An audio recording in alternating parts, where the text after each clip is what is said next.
আসসালামু আলাইকুম। গত কয়েকদিন ধরে প্রায় প্রতিদিনই বৃষ্টি নামছে। গত বছরের তুলনায় এবছর মনে হচ্ছে বৃষ্টির সিজনটা একটু আগেই চলে এসেছে। আর এই আগাম টানা বৃষ্টির কারণে আমাদেরও কাজের ক্ষেত্রে বিপাকে পড়তে হচ্ছে। বিশেষ করে ঘন বৃষ্টির এই সময় আমাদের গরুর খামারের কাজগুলি করতে আমাদের ব্যাপক সমস্যায় পড়তে হয়। আর এই সমস্যাগুলির মধ্যে সবথেকে বড় সমস্যা যেটা আমাদের হয় সেটা হচ্ছে জমি থেকে ঘাস কেটে এনে গরুকে দেওয়া। যেমন আজকে সকাল থেকে নিয়ে প্রায় দুপুর পর্যন্ত আমরা অপেক্ষা করেছি কখন বৃষ্টিটা একটু কমবে, তারপর আমরা আমাদের ভ্যান নিয়ে জমিতে যাব ঘাস কেটে আনার জন্য। যাই হোক, দুপুর 12টার দিকে বৃষ্টিটা একটু কমেছে। আমি আর সজীব মামা বেরিয়ে পড়েছি আমাদের ঘাসের জমির দিকে। এখান থেকে ঘাস কেটে তারপর খামারে আনবো। আনার পরে তারপর এই ঘাসগুলিকে চপার মেশিনে কেটে তারপর হচ্ছে এইগুলিকে আমাদের গরুর সামনে দিতে হবে। এখন আমরা যে ঘাসগুলি কাটছি এই ঘাসগুলি আমরা বুনেছিলাম, এগুলি আমাদের লাগানো ঘাস না। আমরা প্রায় অনেক জমিতেই ঘাস বুনে থাকি, যেসব জমিতে পানি উঠে যায়। পানি ওঠার আগ পর্যন্ত এই ঘাস আমরা 3-4 বার কেটে নিয়ে যেতে পারি। এবার যেমন আমাদের দ্বিতীয়বার কাটা হচ্ছে, মানে এর আগে আমরা একবার এখান থেকে কেটে নিয়ে গেছি এবং তারপরে এটা আবারও পুনরায় হয়েছে এবং সেটাই আমরা এখন কেটে নিচ্ছি।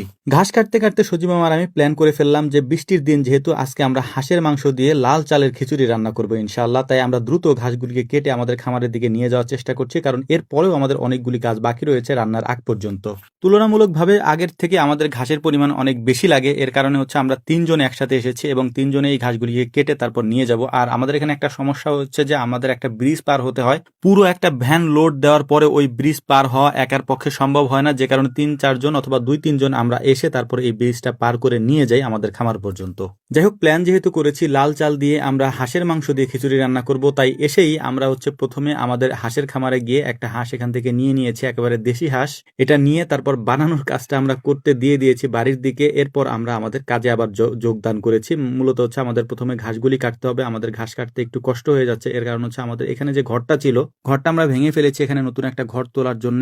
আর এই জন্যই মূলত হচ্ছে যে আমাদের যে মেশিন রয়েছে, মেশিন দিয়ে যে ঘাসগুলি আমরা কাটি, যেহেতু বিদ্যুৎ এখন নাই এ কারণে আমাদের এই মেশিন দিয়ে কাটতে হবে। তাই মেশিনটাও একেবারে খোলা জায়গায় আমাদেরকে নিয়ে আসতে হয়েছে এবং এই খোলা জায়গার মধ্যেই আমরা ঘাসগুলি কাটার চেষ্টা করবো ইনশাআল্লাহ। ঘাস কাটা শেষ করার পর আমাদের যে কাজটা করতে হয় সেটা হচ্ছে গরুগুলিকে গোসল দেওয়া। যেহেতু বিদ্যুৎ নাই তাই জেনারেটর চালিয়ে তারপর হচ্ছে আমরা মোটর চালাই। আর এই মোটরটা হচ্ছে মূলত এক ঘোড়া মোটর, যে কারণে হচ্ছে জেনারেটর দিয়ে চালানো যায়, কিন্তু আমাদের যে ঘাস কাটা চপার মেশিনের যে মোটরটা আছে ওইটা 2 ঘোড়া, ওইটা হচ্ছে মোটর দিয়ে চালানো যায় না, তাই আমরা পানির মোটরটা চালাতে পারি। আলহামদুলিল্লাহ, ঘাস কেটে এনে তারপর চপার মেশিনে ওগুলিকে ছোট ছোট করে কেটে ফেলেছি। এরপর গরুগুলিকেও গোসল করানো হয়ে গিয়েছে, গরুগুলিকে খাবারও দেওয়া হয়ে গিয়েছে। এখন মূলত আমরা রান্নার কাজটা করবো ইনশাআল্লাহ। একটা বিষয় এখানে আপনাদেরকে বলে রাখি, রান্নার ক্ষেত্রে আমরা যা যা ব্যবহার করি, অর্থাৎ রান্নার যে উপকরণগুলি রয়েছে এইগুলি প্রায় সবকিছুই আমাদের নিজেদের উৎপাদিত পণ্য। প্রথমে সরিষার তেল দিয়েছি। আপনারা জানেন যে সরিষার তেল আমরা অনলাইনে প্রচুর পরিমাণে এটা আমাদের বিক্রি হয়, কারণ আমাদের সরিষার তেলটা একেবারে অসাধারণ। এটা আমাদের নিজেদের বলে বলছি না, যারা আমাদের থেকে নিয়েছে তারা রিপিটেড কাস্টমার আমাদের হয়ে গিয়েছে, তারা আমাদের থেকে আলহামদুলিল্লাহ নেয়, কারণ আমরা একেবারে তেঁতুল কাঠের ঘানিতে ভাঙিয়ে এই সরিষার তেলটা সবার মাঝে দিয়ে থাকি আলহামদুলিল্লাহ। তবে এটা আমাদের খুবই অল্প পরিমাণে হয়, যে কারণে হচ্ছে যে অনেকে যখন আমাদের থেকে অর্ডার করে তখন পেতে পেতে একটু সময় লেগে যায়। এর জন্য আমরা আন্তরিকভাবে দুঃখ প্রকাশ করছি আলহামদুলিল্লাহ। এরপরে হলুদ বলেন, মরিচ বলেন, এগুলি আমরা নিজেরা রোদ্রে শুকিয়ে ভাঙিয়ে তারপর আপনাদের পর্যন্ত পৌঁছে দিয়ে থাকি এবং এটারও রেজাল্টটা আমাদের কাছে অসাধারণ আসে।